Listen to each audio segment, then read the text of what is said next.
જય માતાજી મિત્રો। વાર્તા શરૂ કરતા પહેલા નમસ્કાર મિત્રો। આજ સોનું હાર્દિક સ્વાગત છે।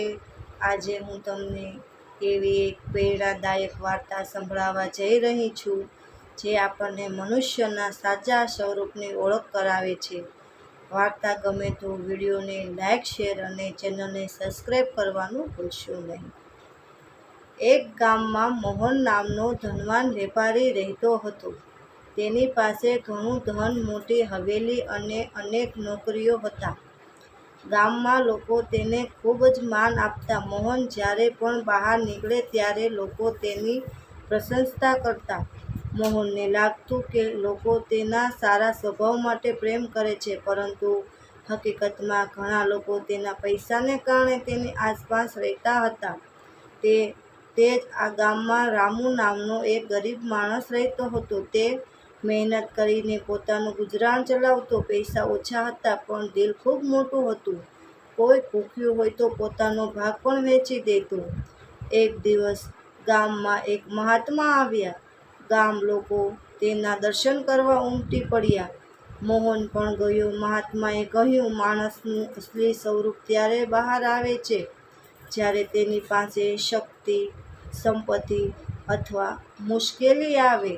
આ વાત મોહનને સમજાઈ નહીં। થોડા મહિના પછી ગામમાં ભારે દુષ્કાળ પડ્યો।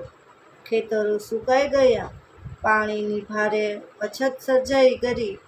ગરીબ લોકો ભોજન માટે પણ તરસવા લાગ્યા। લોકો મદદ માટે મોહન પાસે ગયા। મોહન પાસે અનાજના મોટા ભંડાર હતા, પરંતુ તેણે વિચાર્યું કે જો હું હમણાં બધું વેચી દઈશ તો મારું નુકસાન થશે। તેણે અનાજના ભાવ વધારી દીધા। ગરીબ લોકો વધુ મુશ્કેલીમાં મુકાયા। બીજી તરફ રામુ પાસે બહુ ઓછું અનાજ હતું, છતાં તે દરરોજ થોડું થોડું અનાજ જરૂરિયાતમંદોને આપતો। એક વૃદ્ધ સ્ત્રી ભૂખી હતી। રામુએ પોતાના બાળકોનો ભાગ કાઢીને તેને ખવડાવ્યો। ગામના લોકો ધીમે ધીમે સમજવા લાગ્યા કે સાચો મોટો માણસ કોણ છે। એક દિવસ મોહનના ઘરમાં ચોરી થઈ। ઘણું ધન ચોરાઈ ગયું। મોહન દુઃખી થઈ ગયો। જે લોકો રોજ તેની આસપાસ રહેતા હતા તે પણ દૂર થઈ ગયા। મોહનને આશ્ચર્ય થયું, જેને તે મિત્રો માનતો હતો તે કોઈ મદદે આવ્યું નહીં। પરંતુ રામુ તેની પાસે આવ્યો।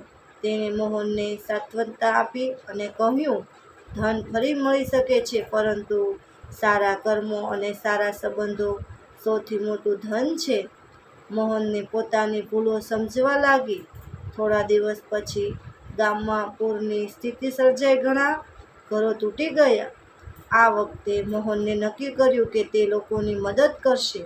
તેણે પોતાના ભંડાર ખોલી દીધા। ગરીબોને અનાજ, કપડાં અને આશરો આપ્યો। લોકો ખુશ થયા। મહાત્મા ફરી ગામમાં આવ્યા। મહાત્માએ મોહનને પૂછ્યું, હવે તને સમજાયું કે મનુષ્યનું અસલી સ્વરૂપ શું છે? મોહન નમ્રતાથી બોલ્યો, હા ગુરુજી, પૈસા, દેખાવ અને મોટી વાતો માણસને મહાન બનાવી નથી દયા, પ્રેમ, કરુણા અને સેવા જ મનુષ્યની સાચી ઓળખ છે।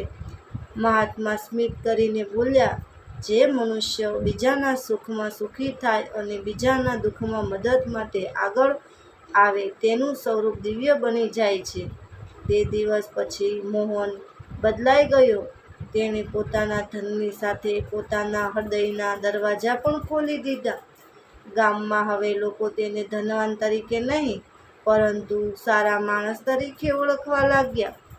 વર્ષો પછી જ્યારે મોહન વૃદ્ધ થયો ત્યારે તેણે કહ્યું, મારા જીવનની સૌથી મોટી કમાણી પૈસા નહીં, પરંતુ લોકોના આશીર્વાદ છે।